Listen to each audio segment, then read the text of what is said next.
സാറേ നമ്മൾ ഇപ്പം റെപ്സ് എന്ന് കേൾക്കുമ്പോൾ അതിൻ്റെ കൂടെ തന്നെ ഈ റെപ്സ് ഐ റെപ്സ് അങ്ങനെ പല വെറൈറ്റി കേൾക്കാറുണ്ട്. ഇതെന്താ വ്യത്യാസം? ഓക്കെ, നല്ല ചോദ്യമാണ്.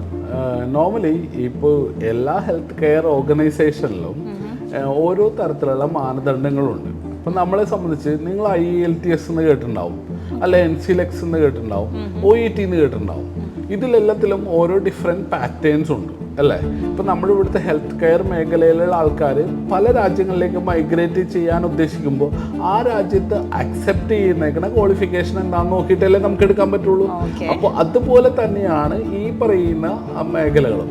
അപ്പോൾ ഹെൽത്ത് കെയർ ലൈസൻസിൽ നിങ്ങൾ യൂറോപ്യൻ യൂണിയനിലേക്ക് മാത്രമാണ് പോകുന്നത്. യൂറോപ്യൻ യൂണിയൻ ഒരു കാലത്ത് UK കൂടി യൂറോപ്യൻ യൂണിയൻ്റെ ഭാഗമായിരുന്നു. ബ്രെക്സിറ്റ് വന്നതിന് ശേഷം UK യൂറോപ്പിൽ നിന്ന് വിഡ്രോ ചെയ്ത് UK ഇപ്പോൾ സെപ്പറേറ്റ് ആയിട്ട് UK റെപ്സ് ഫോം ചെയ്തു. അവിടെ സിംസ്പൈ ആണ് അവിടുത്തെ ഏറ്റവും UK റെപ്സ് ആയിട്ട് നമ്മൾക്ക് അറിയുന്നത്. അപ്പോൾ സിംസ്പൈയുടെ ക്വാളിഫിക്കേഷൻസ് ഉള്ള ഒരാളെ മാത്രമാണ് UK റെപ്സ് അംഗീകരിക്കുന്നത്.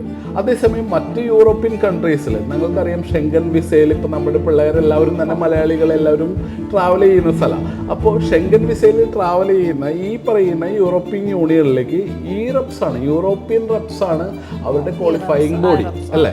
പക്ഷേ അവർക്ക് ഒരു പ്രത്യേകതയുണ്ട്. IC റെപ്സിലേക്ക് സെർച്ച് ചെയ്ത് കഴിഞ്ഞാൽ നിങ്ങൾക്ക് യൂറോപ്യൻ റെപ്സ് കിട്ടത്തില്ല. കാരണം വെച്ചാൽ IC റെപ്സിൻ്റെ സ്റ്റാൻഡേർഡൈസേഷൻ പ്രോട്ടോക്കോളിലല്ല ഈ യൂറോപ്യൻ റെപ്സ് വർക്ക് ചെയ്യുന്നത്. ഓക്കെ, അപ്പോൾ യൂറോപ്യൻ റെപ്സ് എന്നാൽ ഇന്ത്യൻ റെപ്സായിട്ട് റെപ്സായിട്ട് കണക്റ്റഡ് ആണ്. അതുകൊണ്ട് തന്നെയാണ് യൂറോപ്യൻ റെപ്സ് ഏത് രാജ്യങ്ങളിൽ പോയി കണക്ട് ചെയ്യുന്നു അവിടുത്തെ ഗവൺമെൻറ് ബോഡിയായിട്ടാണ് MOU ചെയ്യുന്നത്. സെയിം ലൈക്ക് റെപ്സ് ഇന്ത്യ ചെയ്ത പോലെ തന്നെ. അപ്പോൾ റെപ്സ് ഇന്ത്യ ഇവിടെ നമ്മളുടെ റെപ്സുമായിട്ട് കണക്ട് ചെയ്തു.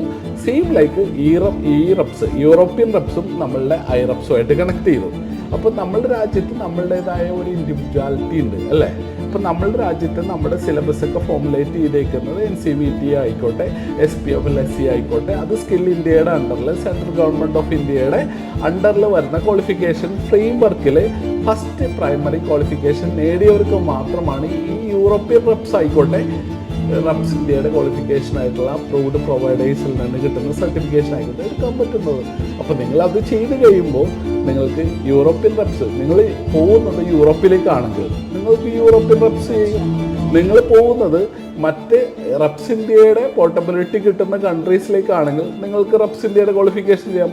ഇത് പ്രോപ്പറായിട്ട് മനസ്സിലാക്കിയിട്ട് വേണം നിങ്ങൾ ഈ പറയുന്ന സർട്ടിഫിക്കേഷൻസ് ഏതാണെന്ന് എടുക്കണം. അല്ലാതെ നിങ്ങൾ അമേരിക്കൻ സർട്ടിഫിക്കേഷൻ തരുന്നു, ഞാൻ ഓസ്ട്രേലിയൻ സർട്ടിഫിക്കേഷൻ തരുന്നു, നിങ്ങൾ അവിടെ ക്വസ്റ്റ്യൻ ചെയ്യാൻ പറ്റണം. നമ്മളുടെ നാട്ടിലുള്ള ഓരോ വിദ്യാർത്ഥികൾക്കും അങ്ങനെയുള്ള ഒരു നോളജ് അവയർനെസ് ഉണ്ടായിരിക്കണം.